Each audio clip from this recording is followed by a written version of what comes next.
Hello everyone, welcome to this channel knowledge centre RKJ. दोस्तों, आज है 15 जनवरी 2021 और आज का जितना भी इम्पोर्टेंट करंट अफेयर के क्वेश्चंस हैं उन सबको लेकर आया हूं। साथ ही उनसे जुड़े इम्पॉर्टेंट फैक्ट बताएंगे, तो वीडियो को अंत तक जरूर देखें। आपको वीडियो के अंत में एक सवाल पूछूंगा जिसका उत्तर आपको नीचे कमेंट बॉक्स में देना होगा। साथ ही सभी क्वेश्चंस को एक बार रिवाइज भी कराएंगे ताकि आपको याद रखने में आसानी होगा। तो आइए दोस्तों, वीडियो को स्टार्ट करते हैं। तो आज का पहला प्रश्न है, नई विदेश व्यापार नीति किस तारीख से लागू होगी? तो ये लागू होगी 1 अप्रैल 2021 से। नई विदेश व्यापार नीति 1 अप्रैल 2021 से 2026 तक के लिए जो है लागू होगी। केंद्रीय वाणिज्य और उद्योग मंत्रालय की संसदीय सलाहकार समिति की बैठक के दौरान यह निर्णय लिया गया है। इस मंत्रालय ने भारत सरकार की विदेश व्यापार नीति FTP में बदलाव की घोषणा भी की है। तो अगला प्रश्न है, इबोला वैक्सीन का वैश्विक भंडार किस राष्ट्र में बनाया जा रहा है? तो यह बनाया जा रहा है स्विट्जरलैंड में। ऑप्शन नंबर सी इसका सही उत्तर है। इबोला वैक्सीन का वैश्विक भंडार स्विट्जरलैंड में बनाया जा रहा है। ये टीके आपातकालीन प्रतिक्रिया के लिए दुनिया के विभिन्न देशों को भेजने के लिए तैयार है। दोस्तों, आगे बढ़ने से पहले वीडियो को एक लाइक जरूर कर दें। तो अगला प्रश्न है, भारत बायोटेक ने कोवैक्सीन की आपूर्ति के लिए किस देश की कंपनी के साथ समझौता किया है? तो समझौता किया है ब्राज़ील के साथ। ऑप्शन नंबर ए इसका सही उत्तर है। भारत बायोटेक ने कोवैक्सीन की आपूर्ति के लिए ब्राज़ील की एक कंपनी के साथ एक समझौते पर हस्ताक्षर किए हैं। इस वैक्सीन की संभावित निर्यात संभावनाओं पर चर्चा करने के लिए भारत बायोटेक में पिछले सप्ताह प्रिसिसा मेडिकामेंटोस में एक टीम की यात्रा के बाद यह समझौता किया गया है। तो यहाँ पर बात किया गया है ब्राज़ील का, तो इसके बारे में जान लेते हैं। ब्राज़ील जो है दक्षिणी अमेरिका का सबसे बड़ा देश है क्षेत्रफल की दृष्टिकोण से। साथ ही दुनिया का जो है 5वां सबसे बड़ा देश है क्षेत्रफल की दृष्टिकोण से। इसकी राजधानी है ब्रासिलिया और वर्तमान में इसके राष्ट्रपति हैं जेयर बोल्सनारो। इसके राष्ट्रपति हैं जेयर बोल्सनारो और इसका करेंसी है रियल। दोस्तों, आगे बढ़ने से पहले चैनल को सब्सक्राइब जरूर कर लिया चैनल पर पहली बार आए हैं तो अगला प्रश्न है, संयुक्त राज्य अमेरिका ने किस देश को आतंकवाद के राज्य प्रायोजक के तौर पर फिर से नामित किया है? तो नामित किया है क्यूबा को। ऑप्शन नंबर डी इसका सही उत्तर है।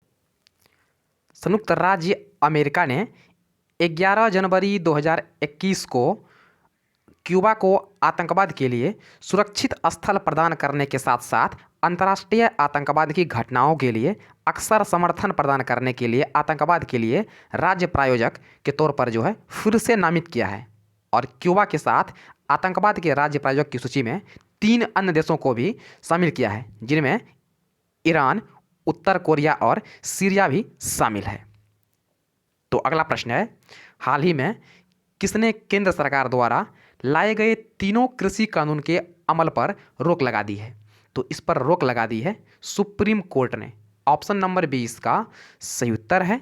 हाल ही में सुप्रीम कोर्ट ने केंद्र सरकार द्वारा लाए गए तीनों कृषि कानूनों के अमल पर रोक लगा दी है।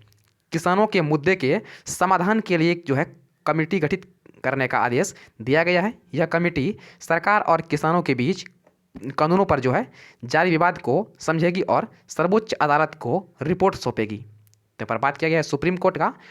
तो वर्तमान में सुप्रीम कोर्ट का मुख्य न्यायाधीश कौन है? तो वर्तमान में सुप्रीम कोर्ट का मुख्य न्यायाधीश हैं SA बोबड़े। तो अगला प्रश्न है, भारत की गणतंत्र दिवस परेड 2021 में किस देश की सैन्य टुकड़ी भाग लेगी? तो इसमें भाग लेगी जो बांग्लादेश की सैन्य टुकड़ी। ऑप्शन नंबर डी इसका सही उत्तर है। 26 जनवरी 2021 को भारत के गणतंत्र दिवस परेड में 122 सदस्यीय बांग्लादेश सशस्त्र टीम भाग लेगा। यह भारत के इतिहास में केवल तीसरी बार है कि किसी भी विदेशी सैन्य दल को जो है राजपथ पर राष्ट्रीय परेड में भाग लेने के लिए आमंत्रित किया गया है। यह वर्ष 2021 जो है बांग्लादेश के लिए मुक्ति युद्ध के 50 वर्ष पूरे होने के लिए भी महत्वपूर्ण है। भारत ने वर्ष 1971 में बांग्लादेश के मुक्ति युद्ध में हिस्सा लिया था। अंत में भारत और बांग्लादेश की भी विजय हुई थी। इस टाइम बांग्लादेश का नाम था उस टाइम पूर्वी पाकिस्तान। पर बात किया गया है बांग्लादेश का, तो इसके बारे में जान लेते हैं। इसकी राजधानी है ढाका और वर्तमान में इसके राष्ट्रपति हैं अब्दुल हमीद और इसका प्रधानमंत्री है शेख हसीना और बांग्लादेश का करेंसी है टका। तो अगला प्रश्न है, किस राज्य सरकार ने मौजूदा शैक्षणिक सत्र में मैट्रिक के छात्रों के लिए परीक्षा शुल्क माफ़ कर दिया है? तो माफ़ कर दिया है उड़ीसा सरकार ने। ऑप्शन नंबर 20 का सही उत्तर है। हाल ही में उड़ीसा राज्य ने मौजूदा शैक्षणिक सत्र में मैट्रिक के छात्रों के लिए परीक्षा शुल्क माफ़ कर दिया है। उड़ीसा सरकार के इस निर्णय से जो राज्य के लगभग 6 लाख से अधिक बच्चे को जो है लाभ मिलेगा। उड़ीसा राज्य के मैट्रिक के छात्रों के लिए जो है 420 रुपया जो है प्रति छात्र फी है, जिसे इस साल जो है माफ़ कर दिया गया है। उड़ीसा सरकार जो है इसके लिए लगभग 27 करोड़ रुपये का जो अतिरिक्त भार भी सहना पड़ेगा। तो यहाँ पर बात किया गया है उड़ीसा का, तो इसके बारे में जान लेते हैं। इसकी राजधानी है भुवनेश्वर और वर्तमान में इसके मुख्यमंत्री हैं नवीन पटनायक और इसका राज्यपाल है गणेशी लाल। तो अगला प्रश्न है, क्रिटिक्स चॉइस अवार्ड्स ने हाल ही में अपने कौन से सीजन के नॉमिनेशन अनाउंस किए हैं? तो अनाउंस किए हैं तीसरे सीजन का। ऑप्शन नंबर 20 का सही उत्तर है। क्रिटिक्स चॉइस अवार्ड्स ने हाल ही में अपने तीसरे सीजन के नॉमिनेशन अनाउंस किए हैं। इस अवार्ड सेरेमनी में भारतीय भाषाओं की फीचर फिल्मों, वेब सीरीज और शॉर्ट फिल्मों से जुड़ी प्रतिभाओं, कलाकारों और जो टेक्नीशियंस को सम्मानित किया जाएगा। दोस्तों, यह है आज यानी 15 जनवरी का मोस्ट इम्पॉर्टेंट करंट अफेयर। और आज जो आपके लिए प्रश्न है वे इस प्रकार से है। तो आपके लिए आज का प्रश्न है, गोवा में आयोजित होने वाला 51वें भारतीय अंतर्राष्ट्रीय फिल्म महोत्सव में किस देश को कंट्री इन फोकस के तौर पर चुना गया है? तो आपके सामने 4 ऑप्शन दिया गया है। आपसे पूछा गया है गोवा में आयोजित होने वाले 51वें भारतीय अंतर्राष्ट्रीय फिल्म महोत्सव में किस देश को कंट्री इन फोकस के तौर पर चुना गया है? तो पहला ऑप्शन है पाकिस्तान, दूसरा है बांग्लादेश, तीसरा है श्रीलंका और चौथा ऑप्शन है नेपाल। तो इसका उत्तर आपको नीचे कमेंट बॉक्स में देना है। तो आइए दोस्तों, एक बार सभी क्वेश्चंस को फटाफट से रिवाइज कर लेते हैं। दोस्तों, रिवाइज करने से पहले वीडियो को एक लाइक जरूर कर दें। तो पहला प्रश्न है, नई विदेश व्यापार नीति किस तारीख से लागू होगी? आपको प्रत्येक क्वेश्चन सुनने के बाद जो है 3 से लेकर 5 सेकंड का समय मिल जाएगा, जिसमें आपको इसका सही उत्तर चूज करना है और आपको वीडियो के अंत में कमेंट करना है आपको इन 8 प्रश्न में से कितना का उत्तर आपको याद हो गया है। आपको वीडियो के अंत में कमेंट करना है। तो आपका समय शुरू होता है अब।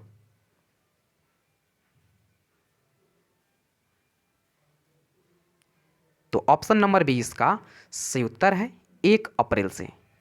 अगला प्रश्न है, इबोला वैक्सीन का वैश्विक भंडार किस राष्ट्र में बनाया जा रहा है? तो यह बनाया जा रहा है स्विट्जरलैंड में। ऑप्शन नंबर 20 इसका सही उत्तर है। अगला प्रश्न है, भारत बायोटेक ने कोवैक्सीन की आपूर्ति के लिए किस देश की कंपनी के साथ समझौता किया है? तो समझौता किया है ब्राजील की कंपनी के साथ। ऑप्शन नंबर 21 का सही उत्तर है। अगला प्रश्न है, संयुक्त राज्य अमेरिका ने किस देश को आतंकवाद के राज्य प्रायोजक के तौर पर फिर से नामित किया है? तो नामित किया है क्यूबा को। ऑप्शन नंबर 20 का सही उत्तर है। अगला प्रश्न है, हाल ही में किसने केंद्र सरकार द्वारा लगाए गए तीनों कृषि कानूनों के अमल पर रोक लगा दी है? तो इस पर रोक लगा दी है सुप्रीम कोर्ट ने। ऑप्शन नंबर 20 का सही उत्तर है। अगला प्रश्न है, भारत की गणतंत्र दिवस परेड 2021 में किस देश की सैन्य टुकड़ी भाग लेगी? तो इसमें भाग लेगी बांग्लादेश की सैन्य टुकड़ी ने। ऑप्शन नंबर 20 का सही उत्तर है। अगला प्रश्न है, किस राज्य ने मौजूदा शैक्षणिक सत्र में मैट्रिक के छात्रों के लिए परीक्षा शुल्क माफ कर दिया है? तो माफ किया है ओडिशा सरकार ने। ऑप्शन नंबर बी इसका सही उत्तर है। अगला प्रश्न है, क्रिटिक्स चॉइस अवार्ड्स ने हाल ही में अपने कौन से सीजन के नॉमिनेशन अनाउंस किए हैं? तो अनाउंस किए हैं अपने तीसरे सीजन का। ऑप्शन नंबर बी इसका सही उत्तर है। दोस्तों, यह है आज यानी 15 जनवरी का मोस्ट इंपॉर्टेंट करंट अफेयर।